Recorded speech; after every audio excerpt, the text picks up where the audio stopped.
Hi again, my name is Gordon. I'm a very grateful recovered alcoholic.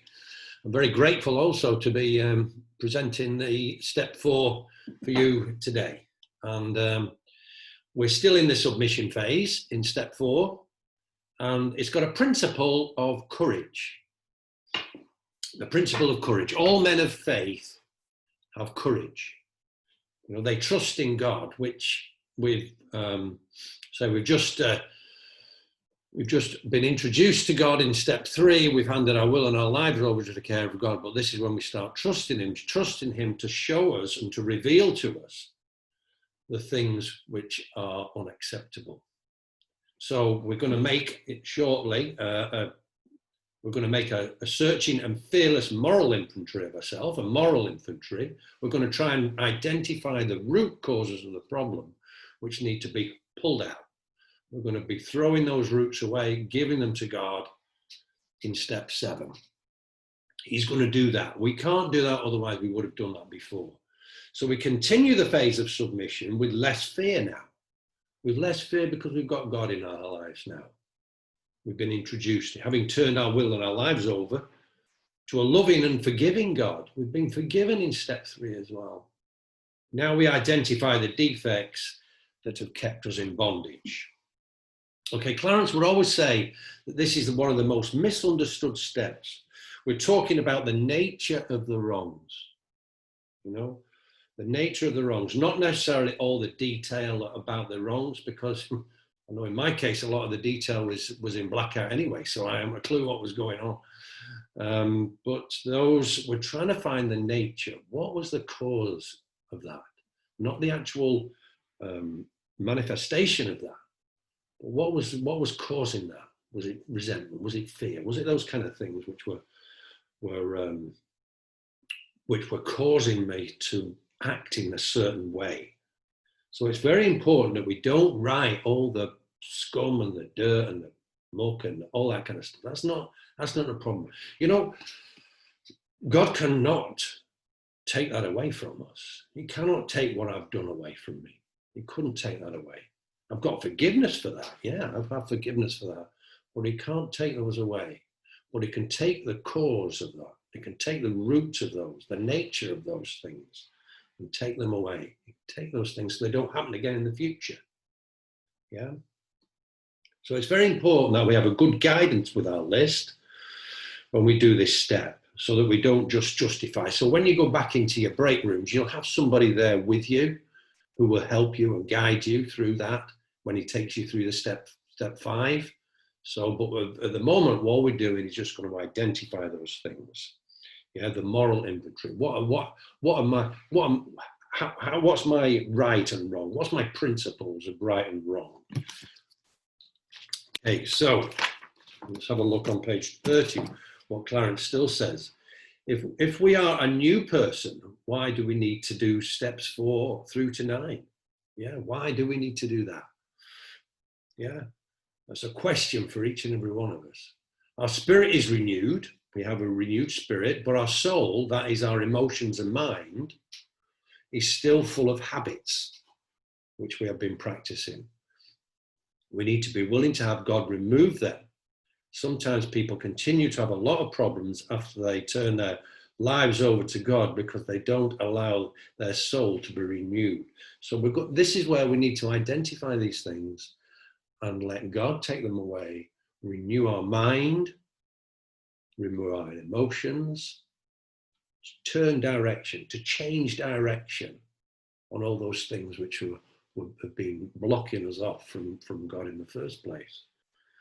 So if we've got God in our lives, which we've been introduced to in step 3, and we've handed our will and our lives over to that God, as we understand him, because, you know, we've all got different understandings at the moment of God, because we're all at different places within God's kingdom. So when I accept that there is a God, I must also, a higher power, you know, I must also accept also that there is a lower power, which is fighting against that. In scripture, it's called Satan, which is the accuser. You know, he accuses us with lies. He accuses us. So don't be surprised If doubt, it creeps into your mind. You know, the little nagging doubt into our minds. God has forgiven us in step 3. That is a wonderful place to be. But we need to clear away the wreckage of our past. For example, if I did a lot of stealing or a lot of dishonest things, the nature or root of the problem is dishonesty. When we pull out the weeds of the garden and leave them out in the open, the sun will dry them up. So don't take root again and grow back. We pull out dishonesty, that's the root.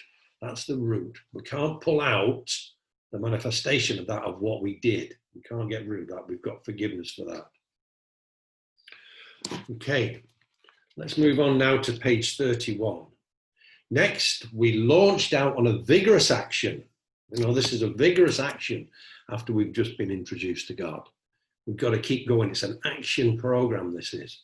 So the first step of which is a personal house cleaning. We need to clear away all that wreckage, all that scum, or whatever it is that we'd like to call it. You know, the defects, the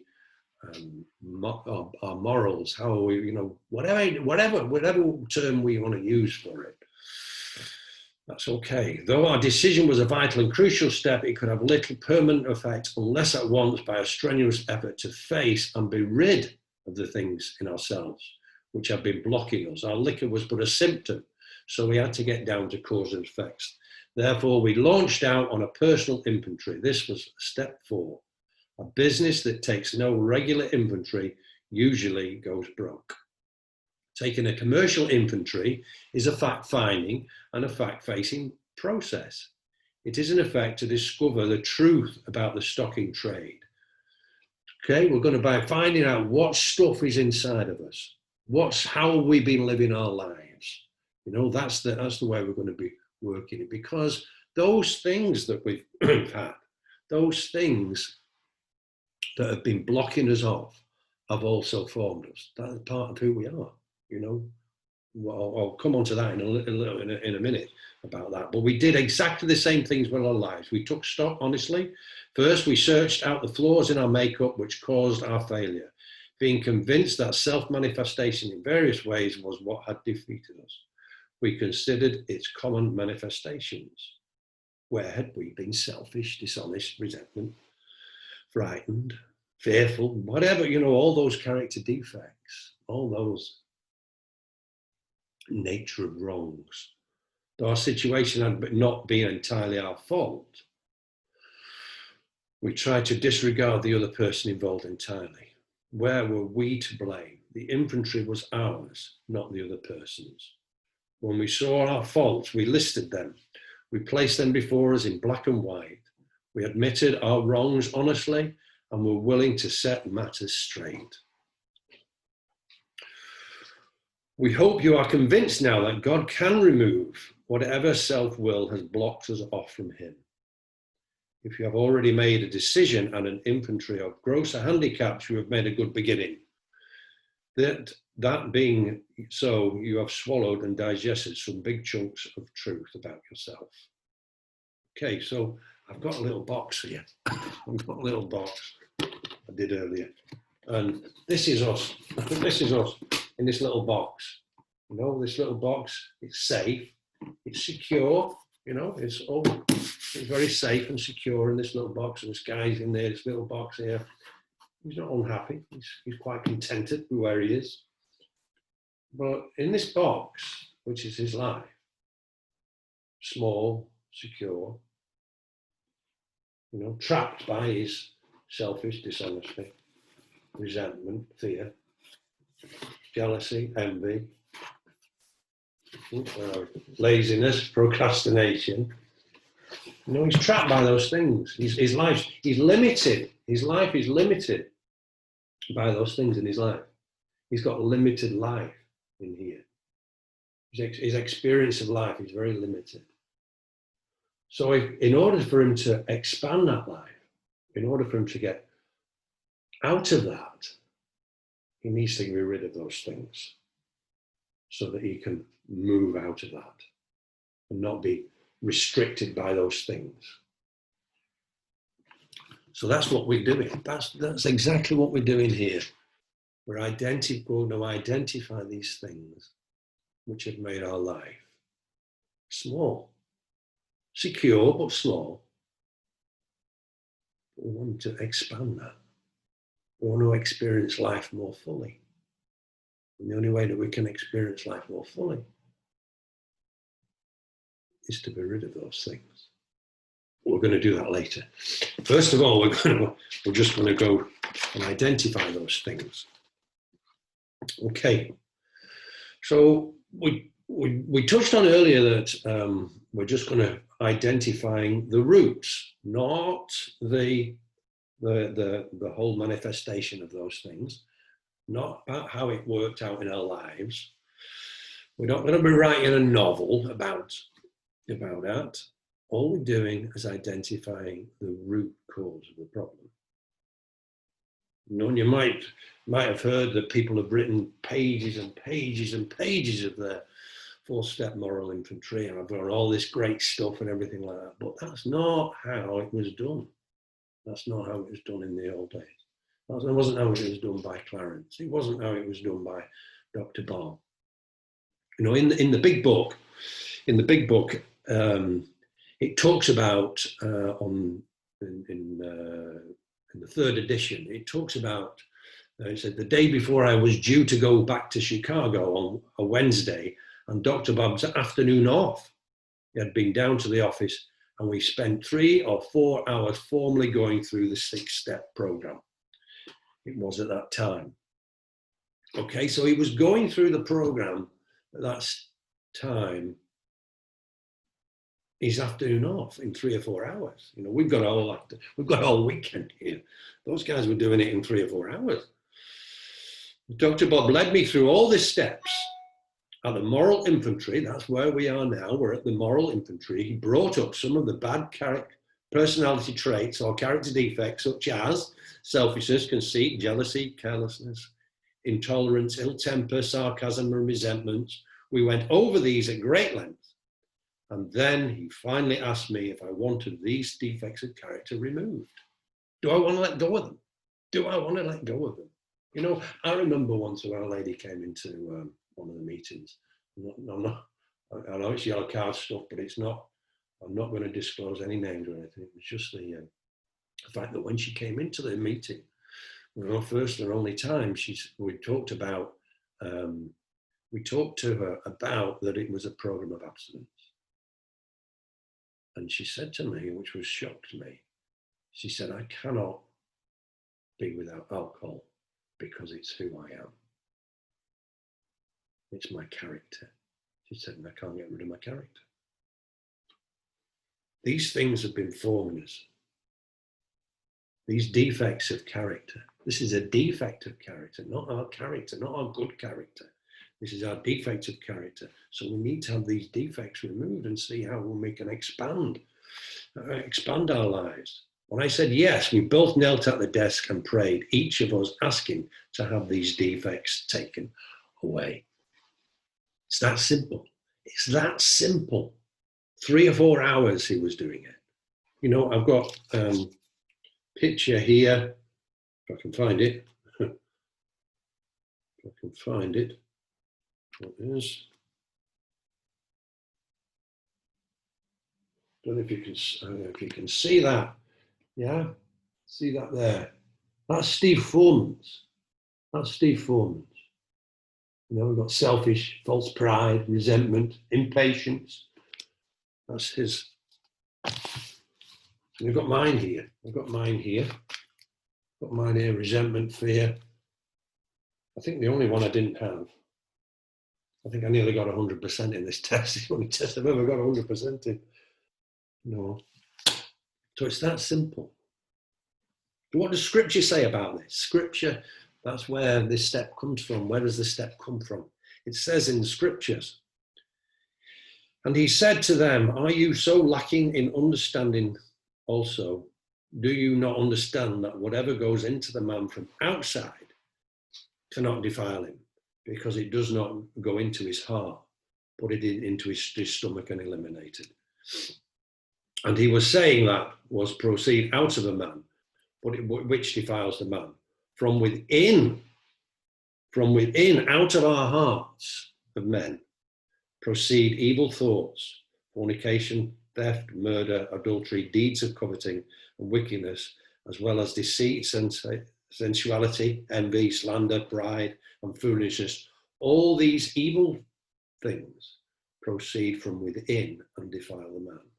So we're getting rid of all these things from within our heart. We're cleansing our heart. Well, God is going to be cleansing it, we're not. But God is cleansing. All we're doing now is identifying it, searching fearlessly with courage. Okay, so we're cracking on here now.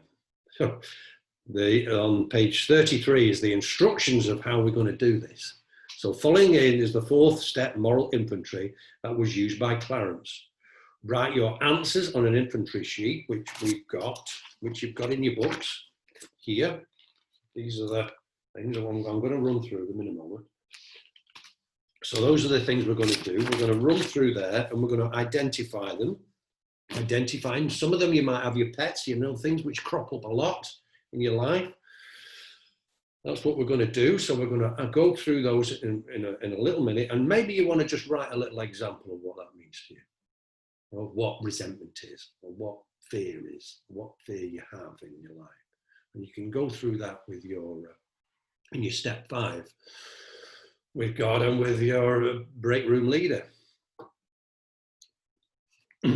So these defects are also not just what you feel at this present moment. It's very important. It's not what you're feeling just at this present moment. It's what, if you've had this defects in any of your life, right back to when you probably can't remember as a baby, but ever since you've been alive, if you can identify and say, well, I used to be fearful, I used to be resentful, I used to be dishonest, but I'm not anymore. Well, the root is still there. The root is still within us. So we need to have that removed, because only God can remove it. If we could remove it, we would do it ourselves. We would have done it a long time ago. But we can't. So let's move on to the list, which is in your booklets, page 34 and 35. Yeah, here we go. We're going to identify the roots. We're only looking at the moment on the left-hand side of the column, left-hand side of the sheet. We're not interested at the moment on the right-hand side. So we're going to go down the left-hand side. And the first one on there, the first one we come across is resentment. Hanging on to injury or anger, refusing to accept what has already been done. I went to see my sister the other day. This is amazing. I went to see my sister the other day, and we've got another sister, and the sister I was going to see she's quite a bitter lady at times. And we were talking of this and that and everything. And she says, well, I can't believe Sally Ann, that's my other sister. She said she knocked the tiles off their holiday home, and she replaced them. And those tiles, I love those tiles. I'll never forgive her for knocking on those tiles. This is something that happened 10 years ago. And she still can't find any forgiveness for knocking a few tiles off a bathroom wall. Well, that's real resentment. That's eating her up. Those things that eat us up. They might not be big things. They might be only small things, but they really are eating us up. They're things that keep us awake at night. These are the things that we're trying to get to. These are the things that we're trying to find out. So resentment is hanging on to injury or anger. And then we've got fear, holding us back from doing worthwhile things. I'm not meaning the fear of snakes or spiders and that kind of thing. I'm talking fear of not answering the phone. Did you have fear of not answering the phone? Did you were frightened to open mail? Did you not want to go outside in case anybody saw you? Were your eyes looking at the footpath most of the time? I know I was. Those were the kind of fears I had, unfounded fears. Constantly waking up fearful, going to bed fearful. Self-pity, poor me. If you were brought up like I was, you'd be like this. All that sort of self-pity, thinking like a victim. I was a victim. I'm not a victim anymore. Because it held me back from doing the things that I could have done.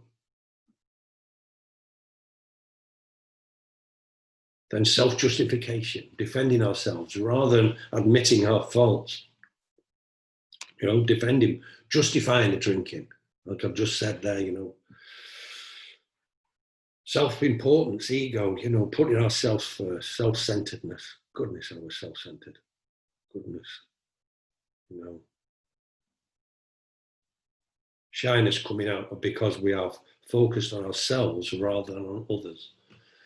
My whole life was focused around me. I thought that's what we were supposed to be, actually. You know, I thought that's what life was about, is be so focused on yourself, be dynamic and well-driven, focusing on what I want, not on anybody else. And then guilt, putting ourselves down. We used to do the same thing, up and down. It was like this. It was like a flipping merry-go-round. Up and down, feeling guilty every time I've done something wrong. Dishonesty. No, I wasn't necessarily doing stealing or cheating. I was stealing and cheating myself. I was doing that. I was doing that all right. I was stealing myself from my family. I was cheating them of a life which they never encountered, which they shouldn't have ever had. You know, I was cheating them, but absolutely I was dishonest there. Impatient, always wanting it now. Always wanting it now. That's what impatience is. Expecting too much too soon. No, that's there's one. Hatred. I don't really have hatred, personally. But if you have, then, you know, put it down. Put it down on your list. Put a little example of it. How it makes you feel towards somebody or something or some institution. And false pride. Doing things for appearance. Being the clown or whatever. I'm this. I'm the great I am.